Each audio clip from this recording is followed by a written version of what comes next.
Welcome to our comprehensive guide on how to trade in Roblox in 2025. Whether you're a newcomer or an experienced trader, we'll walk you through the essentials of the trading system. First, let's understand the currency.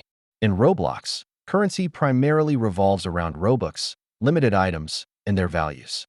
Knowing how they work is crucial. To start trading, you'll need to set up your account. Head over to your account settings and enable the trading features. Make sure you fulfill all prerequisites. Identifying valuable items is key.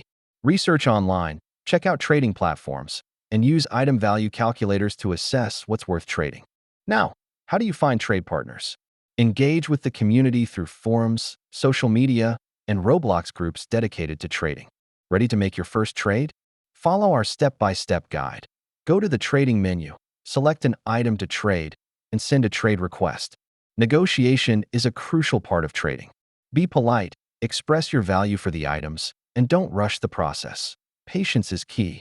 Protect yourself from scams. Never share personal information, verify trade offers, and report suspicious activity to keep your trading experience safe. As you grow confident, explore advanced trading techniques.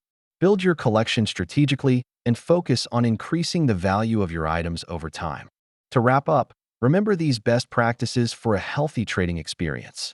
Always stay informed, be cautious, and most importantly, have fun.